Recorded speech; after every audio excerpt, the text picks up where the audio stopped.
के इस बहुत ही जोश भरे कार्यक्रम में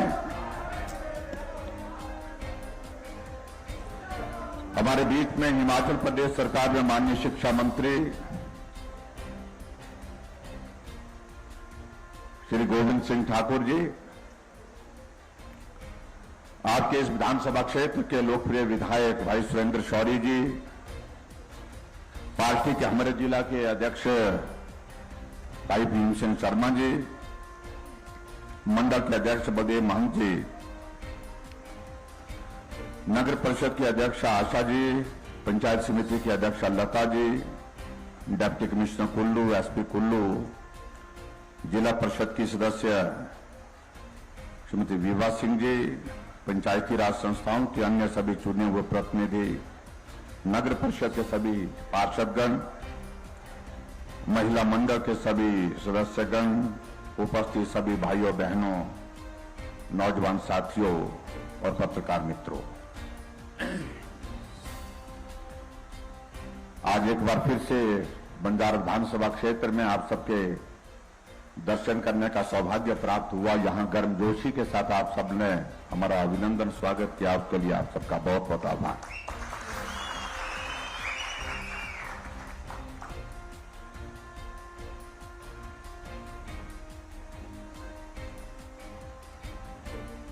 बंजारा विधानसभा क्षेत्र एक ऐसा क्षेत्र है जहां से होकर के हमको अपने क्षेत्र के लिए जाना पड़ता है।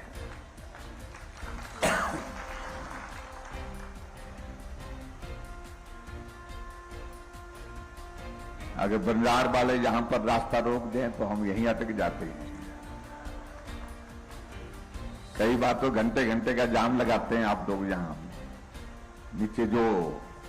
नीचे से रास्ता है बंजार के बीच में से, बाजार के बीच में से, लेकिन अच्छी बात है अब बाईपास का भी इंतजाम हो रहा है।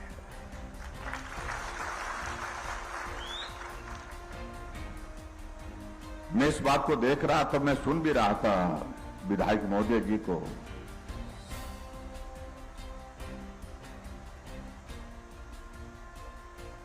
कि बंजारा विधानसभा क्षेत्र में 5 वर्ष पहले जो चीजें नहीं थी, आज इस विधानसभा क्षेत्र में वो चीजें हम करने में सफल हुए हैं। ऐसी एक नहीं अनेक चीजें हैं।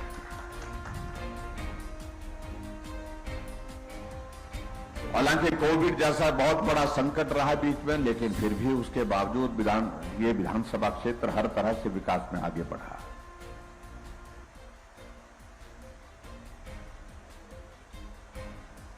उसके लिए मैं विधायक जी को भी जहां बधाई देता हूं, वहां आप सबके सहयोग के लिए भी मैं बहुत बहुत आभार व्यक्त करता हूं। आप सबका बहुत बड़ा योगदान उसमें रहा।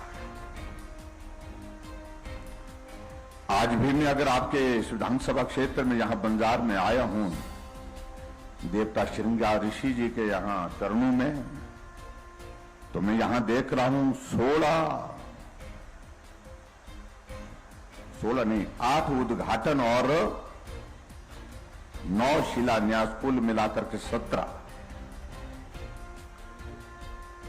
जो यहां शिला पट्टिकाएं सामने लगी हैं दीवार पर, 17 उद्घाटन और शिलान्यास के कार्यक्रम हमने एक जगह, एक दिन में, एक समय में किए। इसके लिए भी मैं आप सबको बहुत बहुत बधाई देता हूं।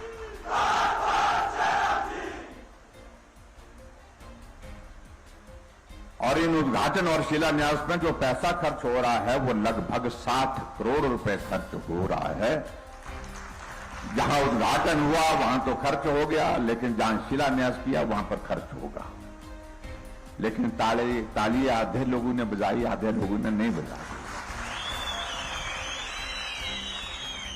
हम सराजी भी बहुत चलाका हो गए भाई, मैं खुद भी सराजी हूं, तो इसलिए सराजियों के साथ हमारी बातें बड़ी खुली होती है, बुरा मत मानना।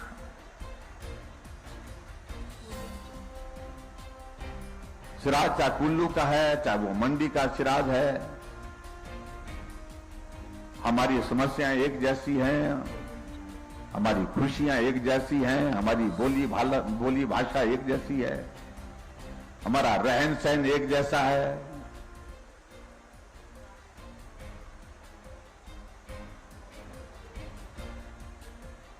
लेकिन इतना मैं जरूर कहना चाहता हूं, कई बार मैं अपने बुजुर्गों को भी पूछता हूं, ये सराजी शब्द कहां से निकाला आप लोगों ने?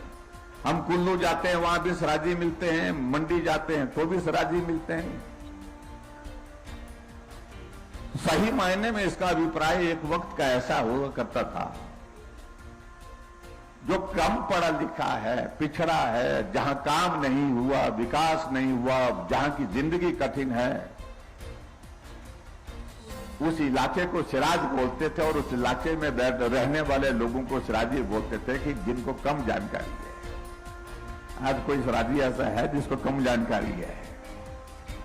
आज कोई सिराजी ऐसा नहीं है।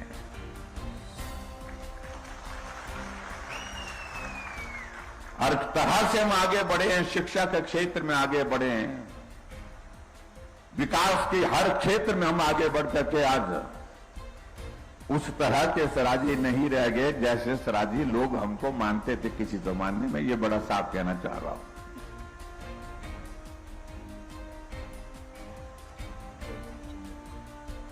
हमारा अपना एक कल्चर है, अपनी बोली भाषा है, अपनी एक संस्कृति है, उसके प्रति हमारा सदैव सम्मान रहना चाहिए। ये बहुत आवश्यक है। ऐसा ना होना चाहिए कि हम सराजी जो है आगे बढ़ते बढ़ते दौड़ तो गए, आगे तो बहुत चले गए, लेकिन अपनी संस्कृति, अपने संस्कार, जो हम देवभूमि के देवी देवताओं के प्रति सम्मान, बुजुर्गों के प्रति सम्मान, समाज में सब मिलकर के काम करने के लिए जो हमारा एक तौर तरीका है, रिवाज है, उन सारी चीजों को हमको सदैव जीवित रखना चाहिए, उनको बना करके रखना चाहिए। ये बहुत बड़ी आवश्यकता है।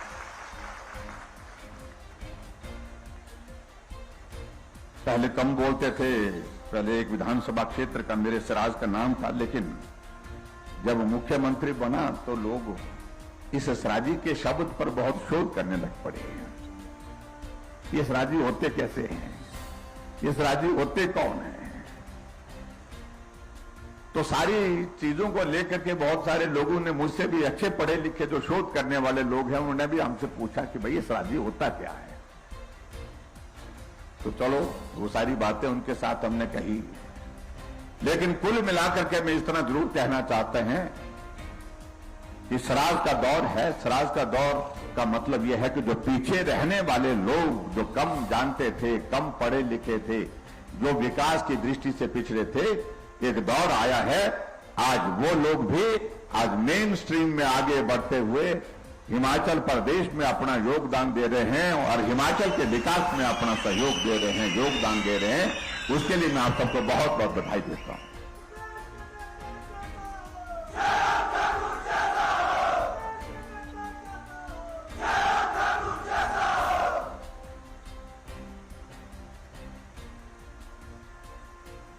आजकल हम हिमाचल प्रदेश में सभी विधानसभा क्षेत्र में लोगों से मिलने के लिए निकले हैं और आज मिलते मिलते मैं आपके इस विधानसभा क्षेत्र में यहां पर बंजार में पहुंचा हूं। इससे पहले 51 विधानसभा क्षेत्र हमने पूरे कर दिए और 20 तारीख तक, 22 तारीख तक हम कोशिश कर रहे हैं कि हिमाचल प्रदेश के लगभग सभी विधानसभा क्षेत्र पूरे हो जाएंगे। जब हम लोगों से मिलने के लिए जा रहे हैं तो हमारे कांग्रेस के मित्रों को बहुत परेशानी है कि मुख्यमंत्री जा रहे हैं, प्रदेश में घूम रहे हैं। हमने कहा हम तो घूम रहे हैं, इसमें आपको क्या परेशानी है? अगर आज बंजार विधानसभा क्षेत्र में यहां आपके बीच में यहां पर आया हूं तो आपके इस विधानसभा क्षेत्र में जो विकास कार्य की यहां शिला पट्टिकाएं सामने लगी हैं, जहां करोड़ों रुपए के उद्घाटन और शिलान्यास हमने आज किए हैं, ये मुख्यमंत्री नहीं करेगा तो क्या हम कांग्रेस के नेताओं को बुलाएं? जी हमने काम करके रखा है, आप मेहरबानी करके आइए, आप यहां पर जो है ये उद्घाटन करें। आप हमारे यहां पर आकर के शिलान्यास करें।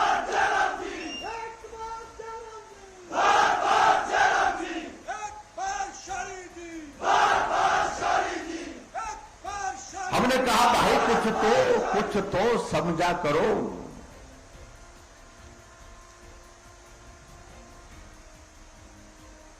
कह रहे हैं कि मुख्यमंत्री जा रहे हैं, बड़े बड़े तंबू लगा रहे हैं।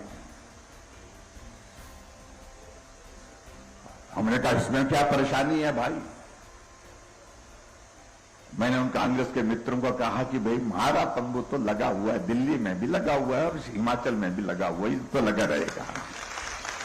अब तुम्हारा उखड़ गया तो उसका क्या करें हम। इनका उखड़ गया ना देश में रहा ना प्रदेश में रहा, बेचा मुक्का।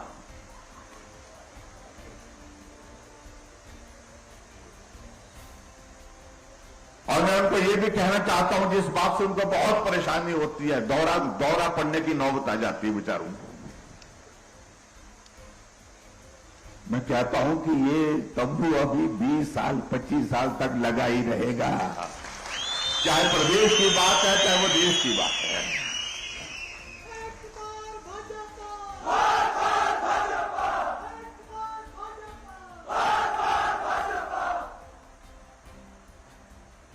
कह रहे हैं कि लोगों को बुला रहे हैं। हाँ, लोगों को बुला रहे हैं, लोगों को मिल रहे हैं, लोगों से बात कर रहे हैं। तुम भी लोगों को बुलाओ, लोगों से बात करो।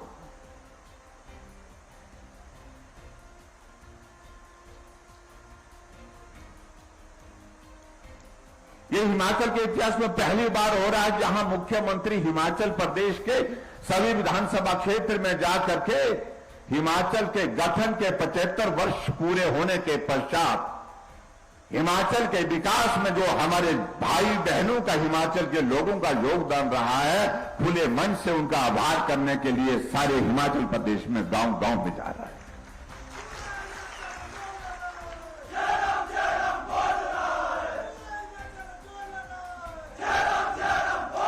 नहीं तो यही होता था।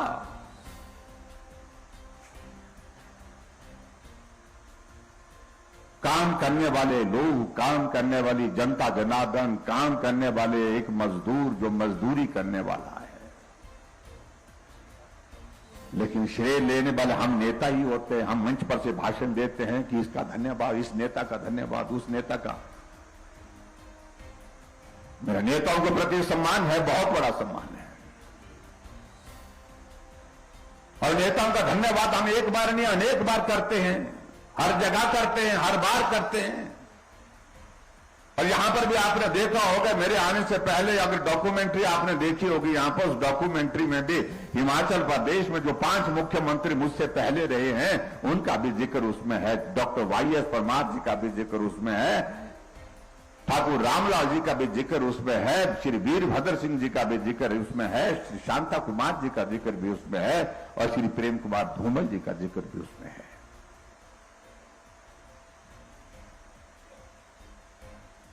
लेकिन मेरा मानना है कि जहां नेताओं का योगदान रहा उसके लिए उन नेताओं का भी आभार, लेकिन सबसे बड़ा योगदान हिमाचल प्रदेश को उस 75 वर्ष की यात्रा में आगे बढ़ाने के रहा तो हिमाचल प्रदेश के सभी भाई बहनों का रहा। इसलिए मैं पूरे हिमाचल में सभी भाई बहनों का धन्यवाद करने के लिए निकला हूं। मैं यहां देख रहा हूं कि बहुत सारे जितने भी लोग बैठे हैं, मुझे लगता है कि बहुत कम लोग होंगे जिनकी उम्र 75 साल हुई है। 15 अप्रैल 1948 को जिस दिन हिमाचल प्रदेश का गठन हुआ, उस वक्त हम में से बहुत सारे लोग, बहुत सारे क्या अधिकांश लोग जहां जो बैठे हैं उस दुनिया में ही नहीं थे। दुनिया में इसलिए नहीं थे कि हम पैदा ही नहीं थे। लेकिन हमारे लिए ये बहुत आवश्यक है कि उस वक्त का हिमाचल कैसा था, उस वक्त की हिमाचल की जिंदगी कैसी थी, उस वक्त की हिमाचल की परिस्थितियां कैसी थी, ये जानना बहुत आवश्यक है। जब हिमाचल बना था उस वक्त हिमाचल प्रदेश में, अगर मैं यहां पर भी अगर मैं मंच पर से बोलूं, कितने लोग मुझे बता पाएंगे मालूम, या अगर मैं बोलूंगी भी कितने जिले थे उस वक्त। एक आधी जगह हमने बोलने की कोशिश की, कोई नहीं बोल पाया, हजारों लोगों में भी। मात्र 4 जिले थे, एक चंबा का था, एक सिरमौर का था, एक महासू का था, एक मंडी का जिला था।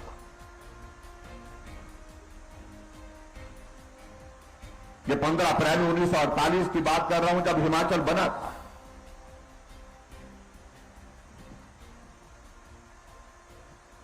और आज हिमाचल प्रदेश में 12 जिले हैं, इसको तो सब जानते हैं।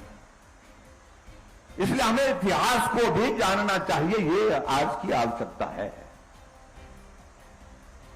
जब हिमाचल बना था उस वक्त हमारे प्रदेश की साक्षरता दर कितनी थी? 4.8 थी। यानी कि 100 में से 4 आदमी पढ़े होते थे, और महिलाओं की साक्षरता तक 2% थी। 100 में से 2 महिलाएं पढ़ी होती थी। और आज हिमाचल प्रदेश साक्षरता दर में केरल के बराबर खड़ा है। 90% से ज्यादा की साक्षरता दर इस वक्त हिमाचल प्रदेश की है।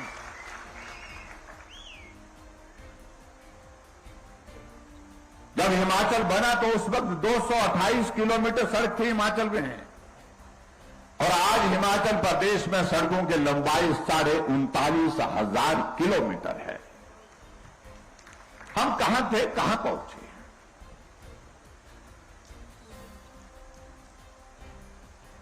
और 39,500 किलोमीटर में से लगभग 20,000 किलोमीटर सड़क का योगदान, जिस योजना की शुरुआत अटल बिहारी वाजपेयी जी ने की थी, जिसको हम प्रधानमंत्री ग्राम सड़क योजना कहते हैं, उसके माध्यम से बनी है। अगर ये योजना नहीं होती तो आज भी हमारी पीठ का बोझ नहीं उतर पाता है। मुझे अच्छी तरह से याद है जब अटल जी प्रधानमंत्री थे, और अटल जी का हिमाचल के साथ कितना लगाव था। अटल जी का हिमाचल के साथ, लोगों के साथ कितना जुड़ाव था, स्नेह था। प्रधानमंत्री होकर के दिल्ली से 4 दिन के लिए, 5 दिन के लिए बाहर निकलना यह मुश्किल कार्य होता था, लेकिन फिर भी उसके बावजूद अटल जी प्रधानमंत्री हो करके भी 5 दिन के लिए, 6 दिन के लिए कुल्लू के अपने प्रीणी के गांव में पहुंचते थे, और पूरे देश का पीएमओ का ऑफिस जो है वहां से चलता था।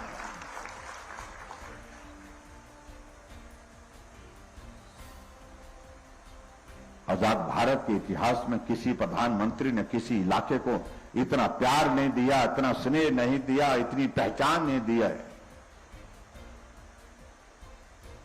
जब सत्ता में नहीं तब तो आने की बात समझ में आती है कि चलो आगे, लेकिन सत्ता में रहते हुए, प्रधानमंत्री रहते हुए मनाली में आकर के रुकना, ये हमारे लिए कितना बड़ा सौभाग्य का विषय है। जब उन्होंने इस योजना की शुरुआत की थी, प्रधानमंत्री ग्राम सड़क योजना की, तब उन्होंने इस बात का जिक्र किया था कि मैं शहरों में भी जाता हूं, गांव में भी जाता हूं, शहर अच्छे हो गए, सड़कें पक्की हो गई, बड़ी बड़ी गाड़ियां वहां पर चल रही हैं, लेकिन गांव में जब जाता हूं तो मुझे दुख उस बात का होता है कि मेरे गांव के रहने वाले उस भाई और बहन की पीठ का बोझ हम नहीं उतार पाए। वो अगर चढ़ाई चढ़ रहा है तो पीठ में बोझ है, चढ़ाई उतर रहा है तो भी पीठ में बोझ है। इस बोझ को उतारने के लिए मैं पूरे देश में प्रधानमंत्री ग्राम सड़क योजना की शुरुआत कर रहा हूं, और 60,000 करोड़ रुपए की लागत से इस योजना की शुरुआत की थी। आज अगर हम हिमाचल प्रदेश में सड़कों का जिक्र कर रहे हैं, यहां शौर्य जी जिक्र कर रहे थे, यहां सड़क पहुंचा दी, वहां सड़क पहुंचा दी, उस गांव में पहुंचा दी, सब जगह सड़कें पहुंच गई, और उसमें बहुत बड़ा योगदान अटल जी का रहा है। इसलिए अगर हम 75 वर्ष की इस यात्रा का जब जिक्र करते हैं तो ऐसे महानुभाव का हमको सदैव याद करना चाहिए। अटल टनल रोहतांग एक सपना उनका था, जिस सपने को साकार करने के लिए उन्हें कदम उठाया, उसका काम शुरू किया, और आखिरकार वो सपना साकार हुआ। देश के हमारे प्रधानमंत्री, वर्तमान प्रधानमंत्री श्री नरेंद्र मोदी जी 3 अक्टूबर 2020 को उस अटल टनल का उद्घाटन करने के लिए मनाली उतरे। हम कैसे भूल सकते हैं इन चीजों को।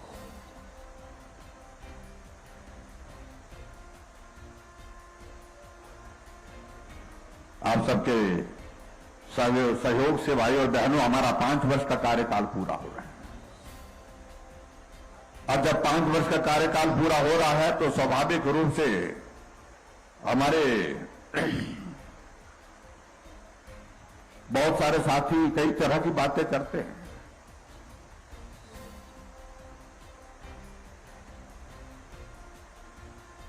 क्योंकि चुनाव आया तो चुनाव के दिनों में अपनी पार्टी की बात सब करेंगे, हम भी करेंगे, वो दूसरे हैं वो भी करेंगे।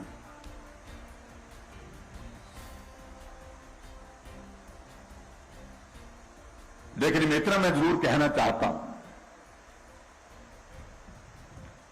कि हिमाचल प्रदेश के बाकी जो 5 मुख्यमंत्री मुझसे पहले रहे, उनका सौभाग्य रहा कि उनको सामान्य परिस्थिति में काम करने का अवसर प्राप्त हुआ और हमें सामान्य परिस्थिति में काम करने का अवसर नहीं मिला।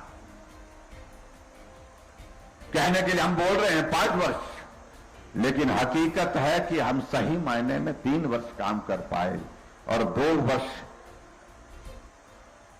तो कोरोना के कारण आप भी खजल रहे, हम भी खजल रहे, परेशानी में रहे। ऐसा कभी जिंदगी में कभी सोचा भी नहीं था कि ऐसा भी जिंदगी में कोई दौर आएगा जब आदमी के सामने आदमी की जिंदगी बचाने के लिए हमको प्रयास करना पड़ेगा, इस कदर प्रयास करना पड़ेगा कि सारा काम छोड़ करके उस पर ही हमको ध्यान केंद्रित करना पड़ेगा। बहुत सारे लोगों का जीवन बचाने में हम सफल हुए, लेकिन बहुत सारे लोगों की दुखद मृत्यु हुई और जिन लोगों की दुखद मृत्यु कोविड के कारण हुई है उनके प्रति हमारी संवेदनाएं हैं, उनके परिवार के प्रति हमारी संवेदनाएं हैं। लेकिन हालात ऐसे थे जो कर सकते थे हमने करने की कोशिश की है। और इस 5 वर्ष के कार्यकाल में मैं इस बात को मैं जरूर कहना चाहूंगा कि हिमाचल प्रदेश में हमने गरीब के करीब रह करके काम करने की कोशिश की है, गरीब के साथ मिल करके काम करने की कोशिश की है।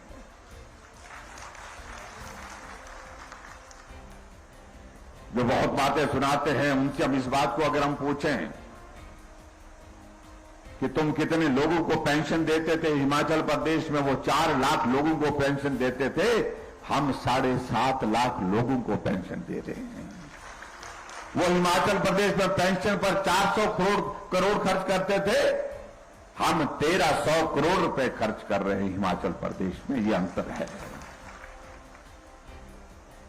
हमने आयुष्मान भारत के साथ हिमाचल प्रदेश में गरीब आदमी के इलाज के लिए हिमकेयर की शुरुआत की। आज गरीब आदमी अगर पैसा उसके पास इलाज करने के लिए नहीं है तो हिमकेयर का कार्ड, आयुष्मान भारत का कार्ड जेब में डाल करके हॉस्पिटल जाता है, हॉस्पिटल में उसका इलाज उससे होता है। सरकारें तो आज से पहले भी रही, बड़े बड़े नेता रहे कांग्रेस पार्टी के, लेकिन गरीब आदमी अगर बीमार हो जाए उसके इलाज का क्या इंतजाम होना चाहिए, क्या मदद होनी चाहिए, ये उनकी सोच का विषय नहीं बना। आज हिमाचल प्रदेश में हर घर में गैस का चूल्हा पहुंचाने के लिए हमने काम किया। कांग्रेस सत्ता में रही, बार बार सत्ता में रही, एक बार नहीं कई बार रही, लेकिन कभी इस बात को सोचा कि एक गरीब परिवार में उसकी भावना कैसी होगी जब उसके पड़ोस में रहने वाले आदमी के घर में गैस का चूल्हा है, लेकिन वो रसोई में जो है लकड़ी जला करके खाना बनाते हैं, लकड़ी जला करके खाना पका करके जो है लोग अपने परिवार को खिलाते हैं, रिश्तेदारों को खिलाते हैं, लेकिन उनके सोच का विषय नहीं बनाए। लेकिन हमने कहा कि इस काम को हम करेंगे। उज्ज्वला योजना प्रधानमंत्री जी ने पूरे देश के लिए शुरू की, लेकिन उज्ज्वला योजना को आगे बढ़ा करके हर घर में गैस का चूल्हा पहुंचे, इसके लिए हिमाचल में गृहिणी सुविधा योजना की हमने शुरुआत की। 3,35,000 गैस के चूल्हे घर घर में पहुंचाए। हमने हिमाचल प्रदेश में माताओं बहनों के लिए और ज्यादा मदद कैसे हो सके उसके लिए काम करने की कोशिश की। हमारे सेल्फ हेल्प ग्रुप है उनके लिए हमने 40,000 रुपए रिवॉल्विंग फंड का इंतजाम किया ताकि महिलाएं अपना कामकाज शुरू करना चाहती हैं तो उनको थोड़ी मदद हम करें। मैं देख रहा हूं कि बहुत सारे सेल्फ हेल्प ग्रुप बहुत बेहतर ढंग से काम कर रहे हैं, अपने परिवार को पालने का इंतजाम उससे कर रहे हैं।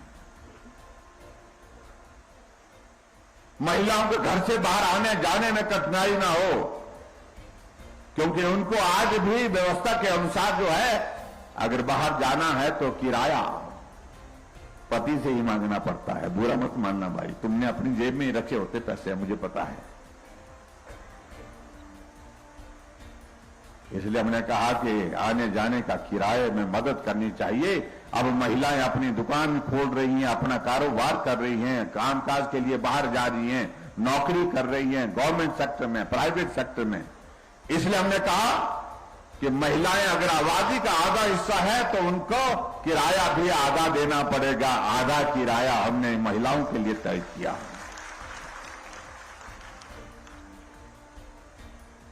एक और शुरुआत की उस दृष्टि से हमने,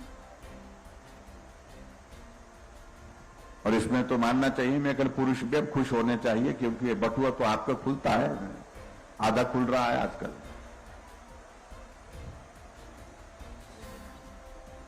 जब हमने कहा कि हम आधा किराया माफ कर रहे हैं तो हमारे कांग्रेस के लोगों ने कहा कि मुफ्त खोर बना दिया महिलाओं को। हमने कहा ये शब्द ठीक नहीं है, ये उचित शब्द नहीं है, महिलाओं के सम्मान के खिलाफ है। महिलाएं सम्मान के साथ जीती हैं, हमने उनके लिए सिर्फ मदद की है, हमने सिर्फ उनको राहत दी है। मुफ्तखोर जैसा शब्द जो है हमें ये स्वीकार नहीं है। इस बात को लेकर के इस बार के चुनाव में जो कांग्रेस के लोग आएंगे तो उनको महिलाओं के पास जब वोट मांगने की बात आएगी तो उनसे जरूर इस बात को पूछना, तुम ही थे जो कह रहे थे कि महिलाओं को मुफ्तखोर बना दिया।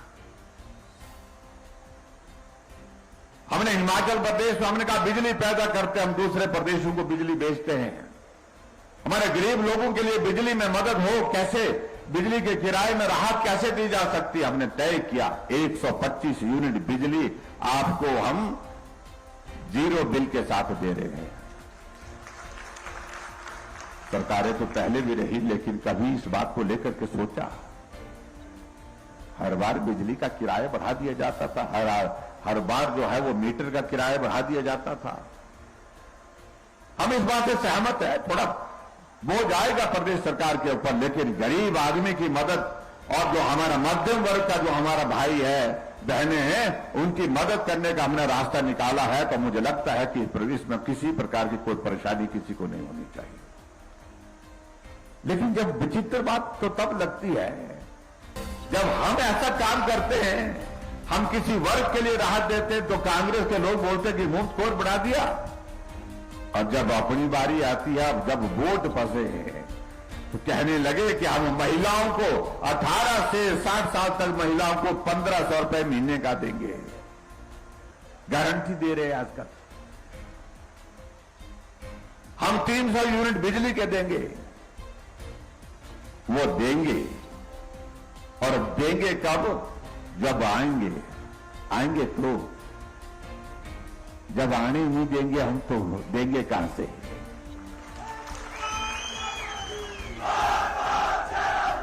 और क्यों आने देना हमको भाई? और मैं एक बात जरूर कहना चाहता हूं, जो कांग्रेस की हालत वर्तमान में ना इतनी हास्यास्पद बन गई, ऐसी खराब स्थिति, इतनी बुरी स्थिति कभी कांग्रेस ने कभी जिंदगी में सोची नहीं थी होगी। इनका नेता पूरे देश भर में, इनके नेता पूरे देश भर में, राहुल गांधी जी चल रहे हैं भारत जोड़ो यात्रा पर, और उधर गोवा में भारत छोड़ो यात्रा पर, कांग्रेस छोड़ो यात्रा पर कुछ लोग निकल पड़े। 8 एमएलए ने कांग्रेस पार्टी से छोड़ करके त्यागपत्र दे करके भारतीय जनता पार्टी शामिल कर ली।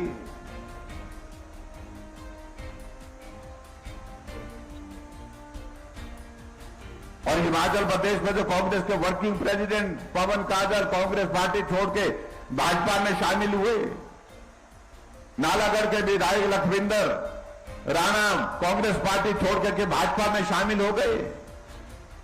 वो भी प्रदेश के उपाध्यक्ष थे, सिटिंग एमएलए हैं दोनों।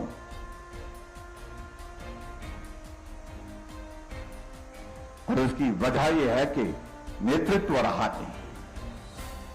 गुलाम नबी आजाद हो गए। अभी दिल्ली में इनने महंगाई पर रैली की, महंगाई पर इनके नेता राहुल गांधी भाषण देने लगे, आटे को भी लीटर में तोल करके दे दिया उन्होंने। आप कल्पना करिए कि देश के नेतृत्व की हालत क्या हो गई। उन्हें अभी तक मालूम नहीं है कि आटा किलो में दिया जाता है या लीटर में दिया जाता है।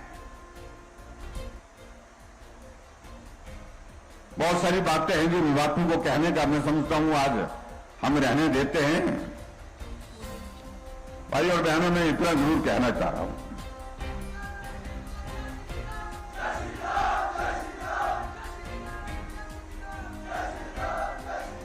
हमने हिमाचल प्रदेश में एक बात का जिक्र किया कि हम भाई रिवाज बदलेंगे। इस पर हमारे कांग्रेस के मित्रों को बहुत परेशानी हो गई। तो रिवाज नहीं बदलने चाहिए। मैंने कहा जो अच्छे रिवाज हैं वो तो मजबूत करने चाहिए, लेकिन कुछ रिवाज ठीक नहीं है तो वो बदलने चाहिए। और हमने ये भी कहा कि हम ही नहीं बदल रहे हैं, पूरा देश रिवाज बदलने के लिए उतर गया है। अभी जिन प्रदेशों में चुनाव हुए तो रिवाज बदला हुआ। हमारे पड़ोस का राज्य उत्तराखंड में, वहां पर हर बार 5 वर्ष के बाद जब से वो प्रदेश बना है सरकार बदल जाते थे, लेकिन अब की बार रिवाज बदला। धामी जी थे, फिर धामी जी बन गए।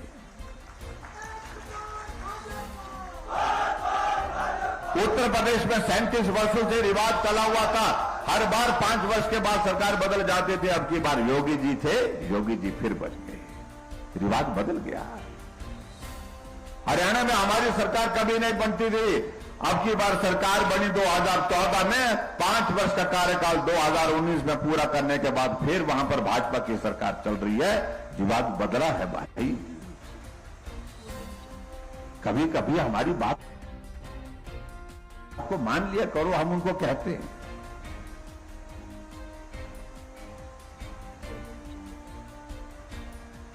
अब जो आंखों के सामने दिखाई दे रहा है उसके बावजूद भी उसको मना करना वो ठीक नहीं है।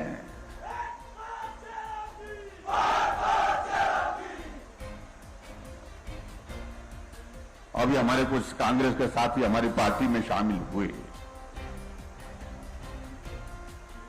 और उन्होंने अपने आप इस बात का जिक्र किया, पार्टी जो देश की थी वो परिवारों तक सीमित हो गई।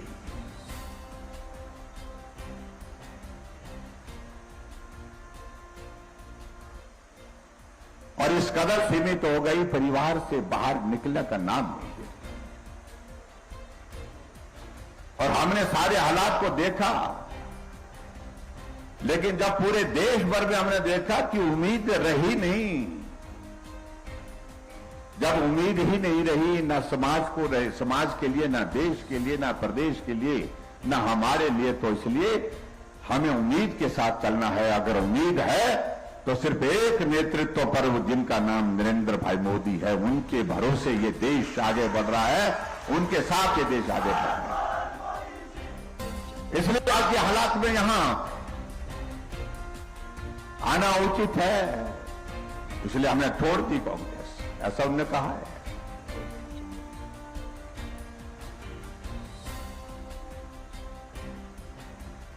मैं उन सारी बातों को फिर से दोहराऊं, इसकी आवश्यकता नहीं महसूस करता हूं, लेकिन मैं जरूर कहना चाहता हूं।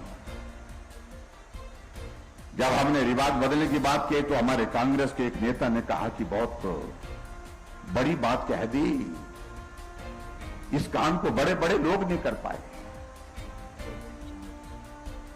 अब बड़े बड़े लोगों को पता नहीं, लोग तो लोग होते हैं भाई, आदमी तो आदमी होता है, चाहे छोटा है चाहे बड़ा है।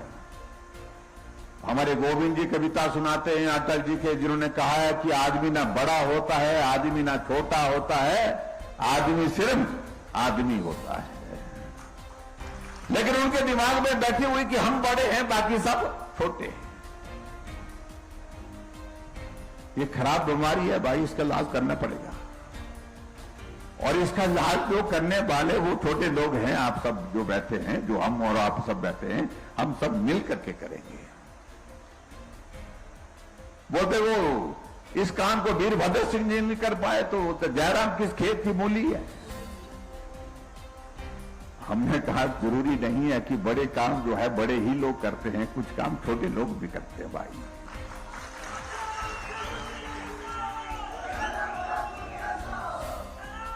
और अब की बात मैं ये कहना चाहता हूं, जो छोटे लोगों की, मैं अगर बड़े लोग जो इस पर तरह से सोच रखते हैं, मैं सभी छोटे भाई बहनों से, जो छोटे मतलब हम सब छोटे माने हैं उन लोगों ने, आओ हम मिल करके इस रिवाज को बदल देंगे। अब की बार बदल करके छोड़ेंगे, उखाड़ करके फेंकेंगे और हिमाचल में फिर से सरकार बना करके देंगे। इस सोच को बदलने के लिए काम करना होगा और एक बार छोटे लोगों को खड़े होकर के इसका जवाब देना होगा।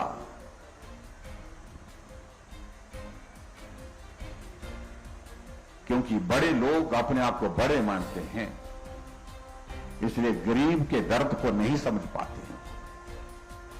इसलिए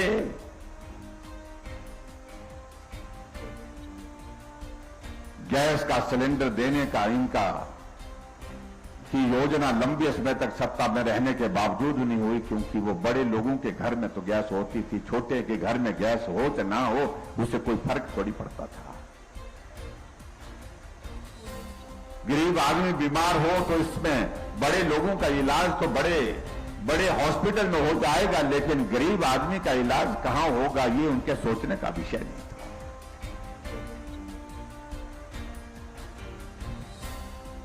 एक पेंशन के लिए एक बुजुर्ग का, एक विधवा हमारी माता बहनों का, उसका महत्व क्या है। जब 1500 रुपए 1800 रुपए उसके महीने के उसके खाते में आते, पेंशन के आते हैं, उसके लिए उसका महत्व बड़े लोग नहीं समझ सकते हैं, वो गरीब आदमी समझ सकता है, जो उससे तय करता है कि इस महीने की पेंशन आएगी, नहीं दो चीजें मैं खरीद करके अपने लिए लूंगा। ये बड़े लोग इस बात को नहीं समझते हैं कि एक मेहनत करने वाला मजदूर, उसको 10 रुपए 15 रुपए आप दिहाड़ी बढ़ाते थे, हमने एक साथ 50 रुपए दिहाड़ी बढ़ाई, यानी कि महीने का 1500 रुपए का उसका मजदूर को लाभ हुआ। ये बड़े लोगों को सोचने का विषय नहीं बन पाया, क्योंकि बड़े लोग मजदूरी नहीं करते हैं, मजदूर करने वाला आदमी छोटा होता है। तो हमने छोटे आदमी के साथ रह करके उसकी मदद करने की कोशिश की।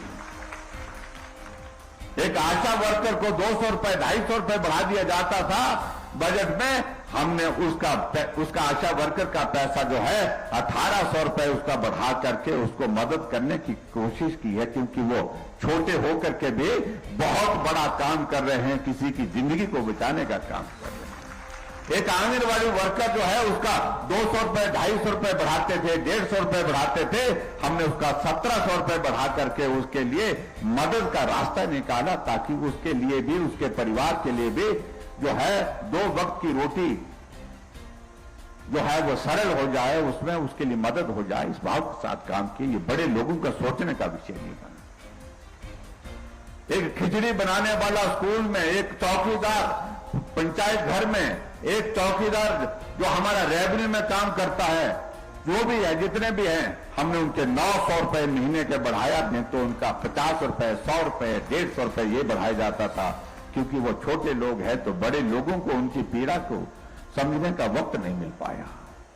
ये अंतर है जिस अंतर को समझने और समझाने की आवश्यकता है। इसलिए भाई और बहनों, में आप सबसे भी इस बात के लिए निवेदन करना चाहूंगा कि इस बार ये वक्त आया है, बड़े लोगों और छोटे लोगों के बीच में आया है। तो छोटे लोग जो है इस वक्त को अच्छी तरह से समझें कि हमें किस प्रकार से आने वाले समय में इस चुनाव में जवाब देना है।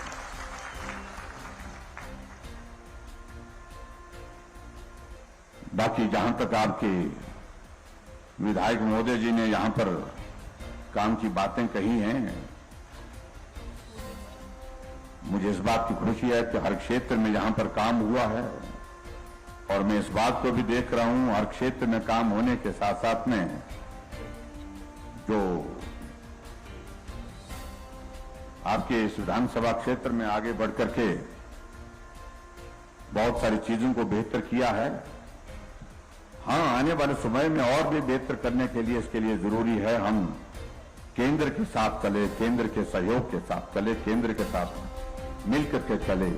देश की जरूरत और हिमाचल की जरूरत है नरेंद्र मोदी की, इसलिए उनको मजबूत करना हम सबके लिए जो है वो बहुत आवश्यक है, ताकि डबल इंजन की सरकार का जो हम जिक्र कर रहे हैं, डबल इंजन की सरकार का मतलब यह है कि हम केंद्र और प्रदेश सरकारें दोनों मिलकर के हिमाचल के विकास को तेज गति दे सके।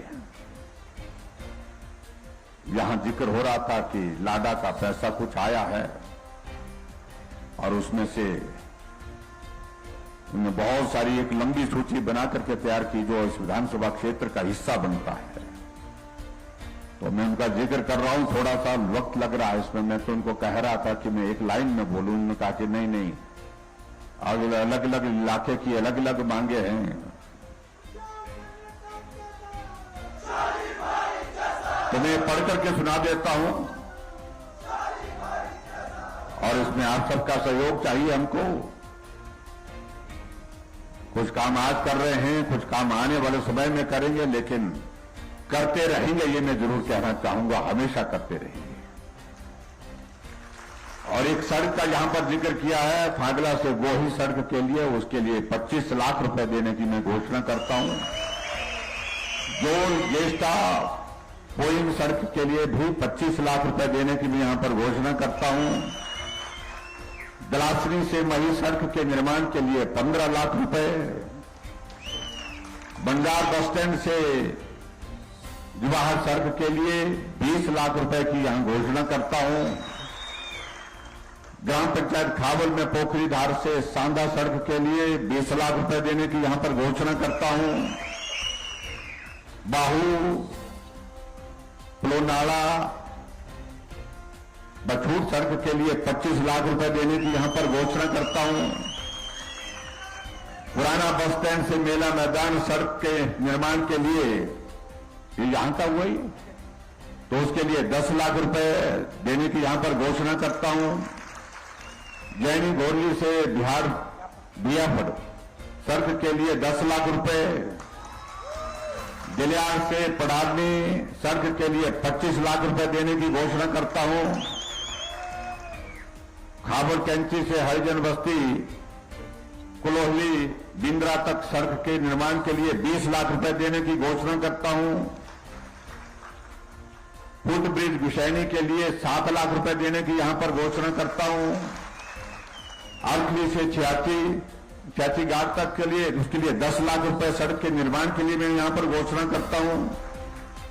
धुबेवली से कुलाबाई सड़क के लिए 10 लाख रुपए, बाहुल से गजेहर सड़क के लिए 10 लाख रुपए, शनार से सजाऊ सड़क के लिए 5 लाख रुपए, नाउड से गाती सड़क के लिए 5 लाख रुपए, मुख्य सड़क बाहुल से धार मिसाल को अपग्रेड करने के लिए 5 लाख रुपए, मेला मैदान शरणधार सड़क के लिए, मेला मैदान से शरणधार सड़क के लिए 10 लाख रुपए देने की घोषणा करता हूं।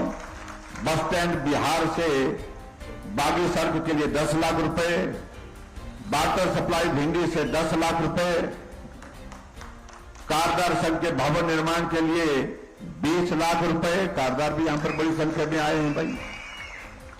मिनी सचिवालय के नजदीक हनुमान सराय के लिए 15 लाख रुपए, ग्राम पंचायत पार्ली में गोहराबाई से निंगड़ा तक 10 लाख रुपए, बड़ी लंबी लिस्ट बनाई भाई इनने। मेरा टाटू भी सूखा है। ग्राम पंचायत मंजली की मुख्य सड़क से पार्ली शहरी तक 10 लाख रुपए, द्वाला सराय के निर्माण के लिए को पूरा करने के लिए 5 लाख रुपए, बंजार में सैनिक भवन के लिए 15 लाख रुपए, मुख्य सड़क से मंडली बला सड़क के लिए 10 लाख रुपए, लाउंड से गाती सड़क के लिए 5 लाख रुपए, ग्राम पंचायत से गाड़ा पार्ली के निहारनी में डेंगा पुल के लिए 20 लाख रुपए, ये पुल क्या डंगा ही रहेगा कि सीधा भी होगा? डंगा बोलते हैं ना, माने तो टेढ़ा हो।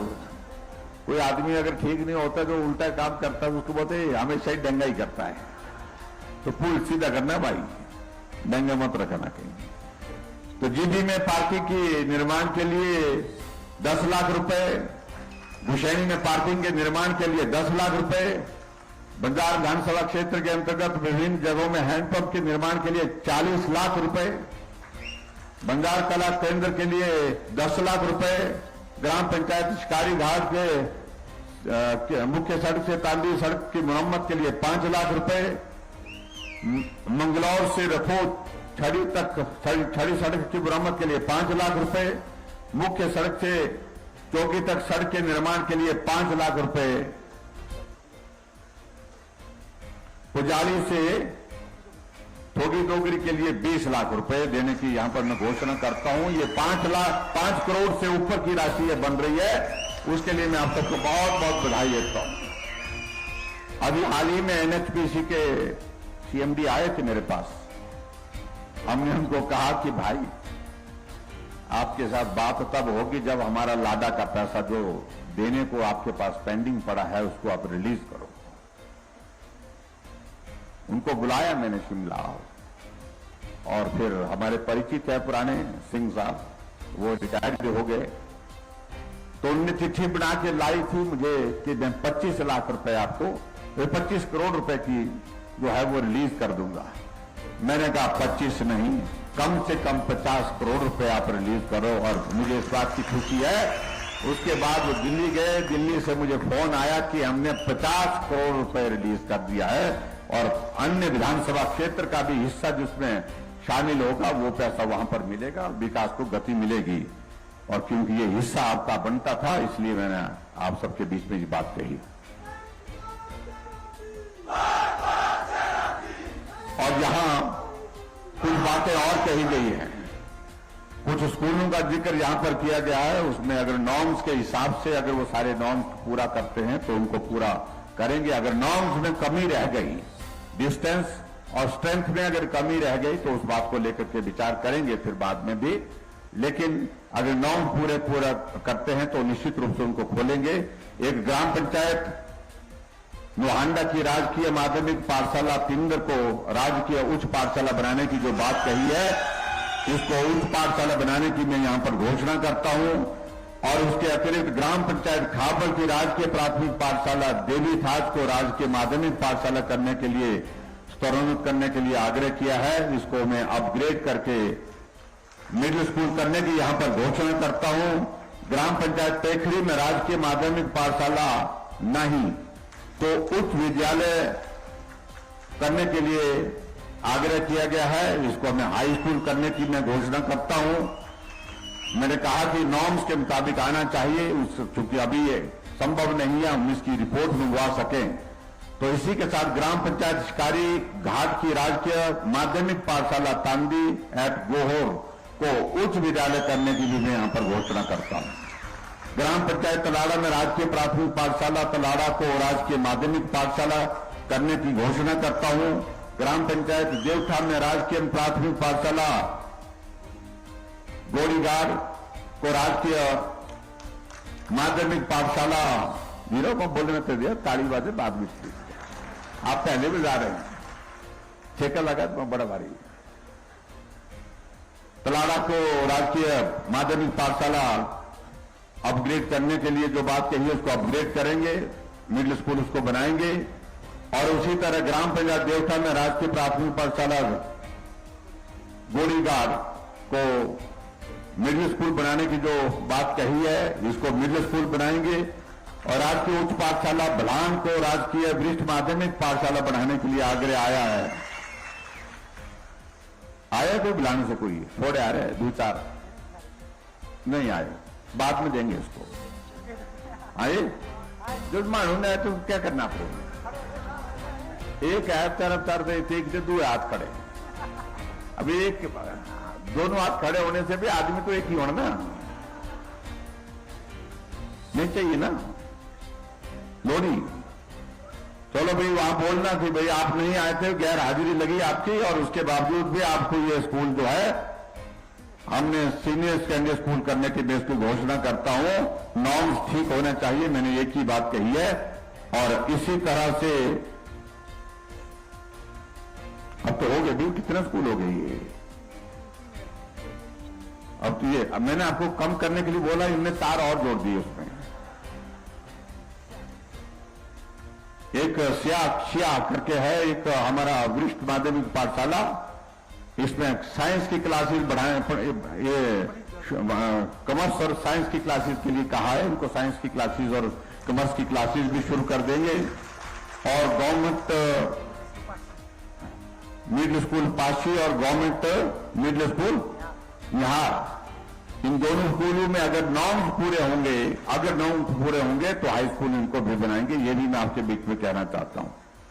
और अंत में एक बार एक चीज को लेकर के, एक स्वास्थ्य उप केंद्र है जिसको अपग्रेड करने के लिए आग्रह आया है, और वो कौन सा है?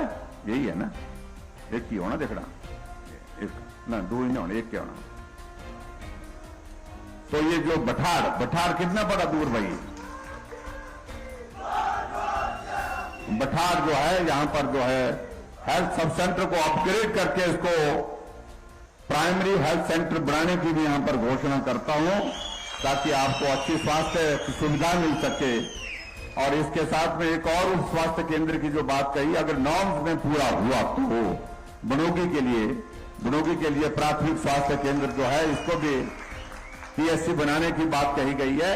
अगर डिस्टेंस और पॉपुलेशन के हिसाब से इसकी जस्टिफिकेशन बनती तो उसको जरूर करेंगे।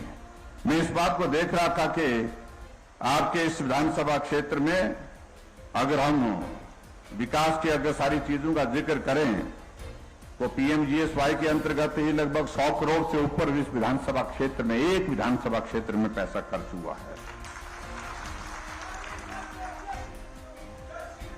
और 82 करोड़ के लगभग जो है अभी काम चले हुए, यानी कि 185 करोड़ रुपए कुल मिलाकर के प्रधानमंत्री ग्राम सड़क योजना के अंतर्गत आपके इस विधानसभा क्षेत्र में जो काम चले हुए हैं, वो सारी चीजों को लेकर के उसके आपको बहुत बहुत बधाई।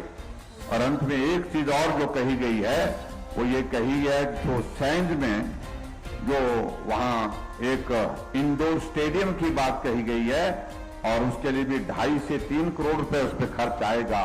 तो सैंज में एक इंडोर स्टेडियम जिसमें बैडमिंटन भी खेल सकते हैं, उसके अंदर हम बहुत सारी बास्केटबॉल भी खेल सकते हैं।